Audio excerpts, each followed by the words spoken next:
नमस्कार। आप सभी का एक बार फिर से स्वागत है आपके अपने YouTube चैनल फिजिकल एजुकेशन अड्डा के ऊपर, जहां आपको फिजिकल एजुकेशन स्पोर्ट्स की हमारे द्वारा समय समय पे हर प्रकार की अपडेट हमेशा दी जाती है।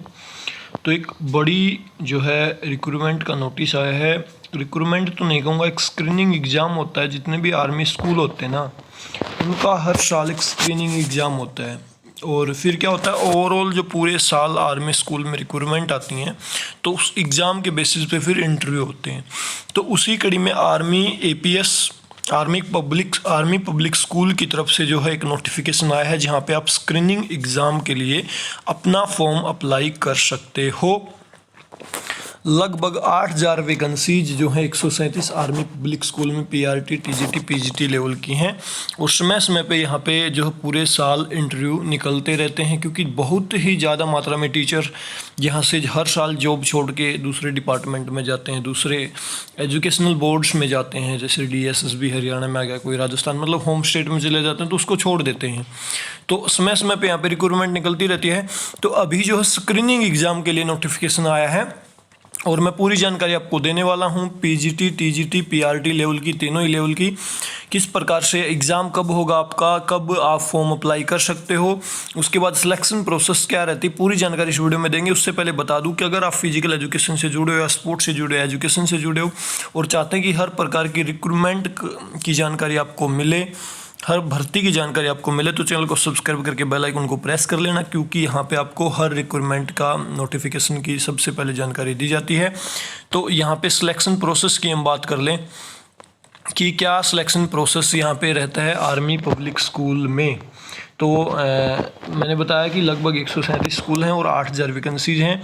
और ये आपकी सिलेक्शन प्रोसेस दे रहा कि स्टेज 1 में क्या होता है, स्क्रीनिंग एग्जाम होगा आपका। Online screening test will be conducted on 21 and 22 November 2020 for vacancies that will arise during the ensuing academic year.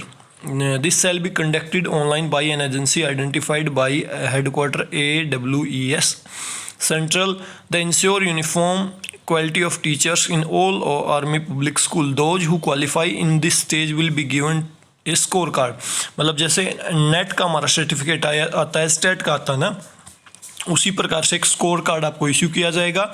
और उसके बाद जो है आपको समय समय पे पूरे साल जो वैकेंसीज आती हैं, वहाँ पे आप जो है फॉर्म अपना भर सकते हो स्कोर कार्ड के बेसिस पे।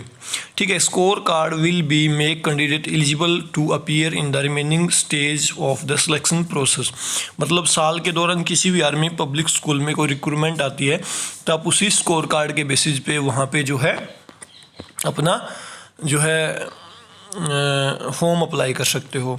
अगर आपने पहले यहाँ पे पास कर रखा है, तो दोबारा से आप इस एग्ज़ाम को दे सकते हो अपने स्कोर को इन्हांस करने के लिए। इसके अलावा those desirous of upgrading themselves for easy candidate holding score card of TGT may now want to obtain a card of PGT having acquired additional qualification. मतलब अगर आपने पहले TGT का दिया, तो इस बार आप PGT का भी दे सकते हो।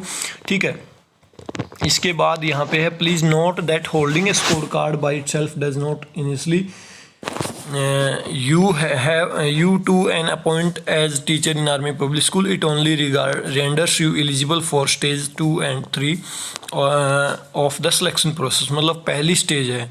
अगर आप इस एग्ज़ाम को देके स्कोर कार्ड अचीव कर लेते हो, तो इसका मतलब ये नहीं है आपकी जॉब पक्की। मतलब अगली 2 प्रोसेस के लिए आप एलिजिबल हो जाओगे एज इट इज़ स्टेट की तरह। स्टेट आपका क्वालिफाई है तो हरियाणा में फॉर्म फिलअप कर सकते हो। वैसे ही आर्मी पब्लिक स्कूल की अगर वैकेंसीज आती हैं, तो वहाँ पे पहले आपको ये जो है स्क्रीनिंग एग्ज़ाम आपका क्लियर होना चाहिए, जो हर साल होता है। इसके बाद स्टेज 2 में आपका इंटरव्यू होगा। फिर स्टेज 3 में आपका जो evaluation of teaching skill and computer proficiency की यहाँ पे जांच आपकी होती है। इसके बाद ऑनलाइन स्क्रीनिंग एग्ज़ाम मैंने आपको बता दिया, 21 और 22 नवंबर को होना है फॉर वेरियस जो हैं आपके सेंटर्स हैं जो भी। अगर बात करें किस किस सब्जेक्ट की वैकेंसी है, वो भी मैं आपको बताने वाला हूं।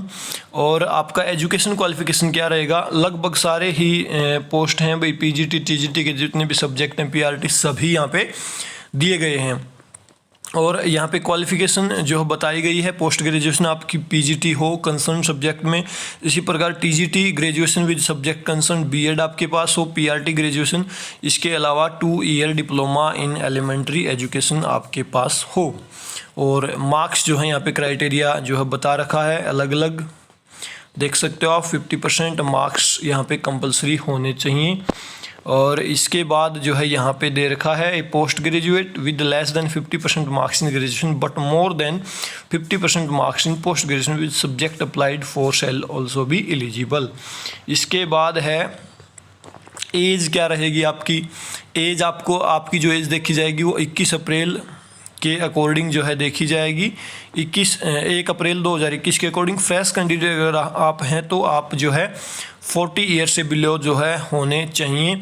अगर एक एक्सपीरियंस्ड कैंडिडेट हैं तो 57 ईयर तक आपकी एज जो है चल जाएगी। इसके बाद सीटेट और टेट का कोई चक्कर यहाँ पे नहीं होने वाला है। इसके बारे में बताया गया ये जो सीटेट टेट है मैंडेटरी नहीं है ऑनलाइन स्क्रीनिंग एग्जाम के लिए। However CTET TET conducted by central state government is mandatory for appointment as TGT PRT. Those not qualify in CTET TET but found in fit in all other respect may be considered for appointment on vacancies which may be ad hoc in nature till attain of qualification. मतलब आपको, आपके पास TET नहीं है लेकिन आप अच्छा score करते हो स्क्रीनिंग एग्जाम में तो भी आप वहाँ पे एलिजिबल हो सकते हैं। और स्क्रीनिंग टेस्ट की यहाँ पे डेट दे रखी 21 और 22 नवंबर। सब्जेक्ट जो आपका रिटन एग्ज़ाम होगा ऑनलाइन आपका होना है और उसमें क्या क्या रहने वाला है। तो टीजीटी पीजीटी के लिए 2 पार्ट में आपका एग्ज़ाम होगा।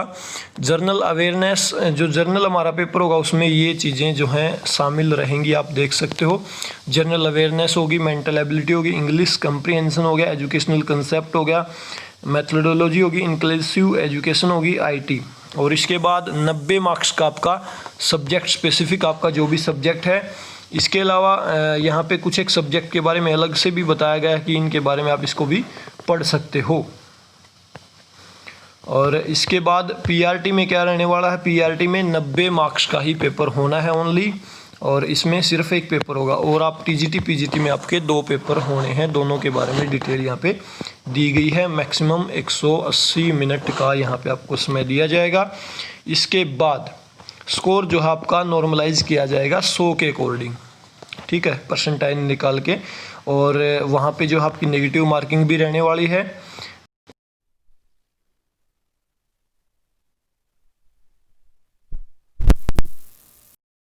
ए और बी जो है दोनों ही एक साथ अवेलेबल आपके होंगे पेपर में, ठीक है।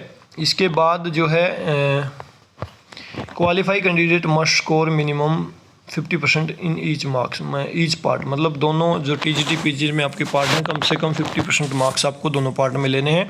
फीस आपकी जो एग्ज़ाम फीस रहेगी 500 जो नॉन रिफंडेबल होगी और रिफंडेबल होगी। इसके बाद आप कब से लेके कब तक रजिस्ट्रेशन करवा सकते हो, ऑफिशियल वेबसाइट यहाँ पे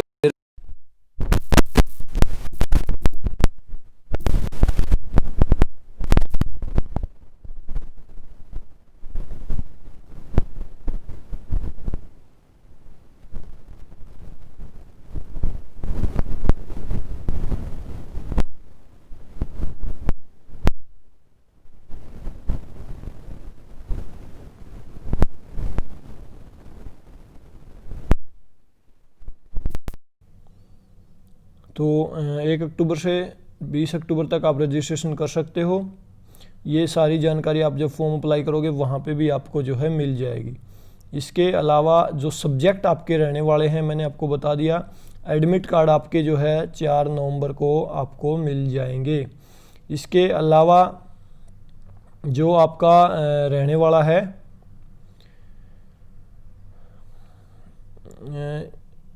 सब्जेक्ट कौन कौन से आपके रहेंगे पीजीटी टीजीटी में, वो मैं आपको बता देता हूँ। पीजीटी के आप सब्जेक्ट देखोगे तो यहाँ पे जो है दे रखे हैं ये सब्जेक्ट हैं और ये यहाँ पे पीजीटी टीजीटी के सामने निशान लगा रखा है। अगर मैं आपको बताऊँ इनके बारे में तो आप देखोगे इंग्लिश जो है वो टीजीटी पीजीटी दोनों पोस्ट हैं, हिंदी में भी टीजीटी पीजीटी दोनों हैं, संस्कृत में ओनली टीजीटी है, हिस्ट्री में आपकी टीजीटी पीजीटी दोनों है। जियोग्राफी में भी आपकी टीजीटी पीजीटी दोनों है। इकोनॉमिक्स में आपकी ओनली पीजीटी है। पॉलिटिकल साइंस में दोनों ही है। मैथमेटिक्स में दोनों है। फिजिक्स में दोनों है। केमिस्ट्री में भी दोनों ही है। बायोलॉजी में भी दोनों है। बायोटेक्नोलॉजी में ओनली पीजीटी है। साइकोलॉजी में भी पीजीटी है।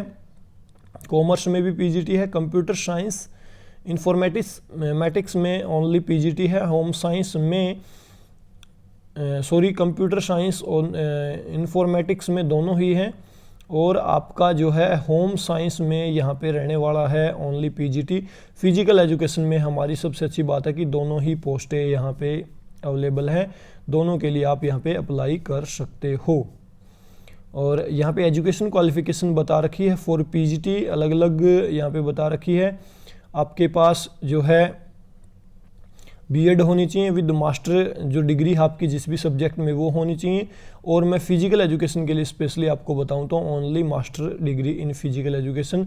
यहाँ पे बीपीएड बीएड का कोई चक्कर नहीं है। आपके पास एमपीएड है डायरेक्ट की भी, तो भी आप जो है एलिजिबल यहाँ पे हैं बिल्कुल इसके लिए। इसके बाद टीजीटी की मैं बात करूँ तो आपकी जो भी डिग्रियाँ हैं बीएड होनी चाहिए, ग्रेजुएशन होनी चाहिए। और फिजिकल एजुकेशन में आपके पास जो है BPEd degree 4 year degree course आपके पास हो सकता है। 3 year education plus 1 year BPEd degree आपके पास हो सकता है। या BSc in physical education health education sports plus 1 year BPEd diploma आपके पास होना चाहिए। और पीआरटी के लिए आपका जो 2 ईयर का जो कोर्स होता है वो आपके पास जो है होना चाहिए। और ये अलग अलग सिटीज़ जहाँ पे एग्ज़ाम सेंटर आप चूज कर सकते हो दे रखे हैं। कोई भी आप इनमें से चूज कर सकते हो अपने स्टेट के हिसाब से। और ये थी भाई एक आर्मी पब्लिक स्कूल के रिगार्डिंग बड़ी इन्फॉर्मेशन। उम्मीद करता हूँ आपको अच्छी लगी होगी। अच्छी लगी हो तो वीडियो को लाइक कर दें और दूसरे साथियों के साथ शेयर ज़रूर करें भाई, जो भी कैंडिडेट सपना देख रहे हैं आर्मी पब्लिक स्कूल में जॉब करने का। अभी के लिए इस वीडियो में इतना ही। वीडियो को लास्ट तक देखने के लिए आप सभी का बहुत बहुत धन्यवाद। Thank you.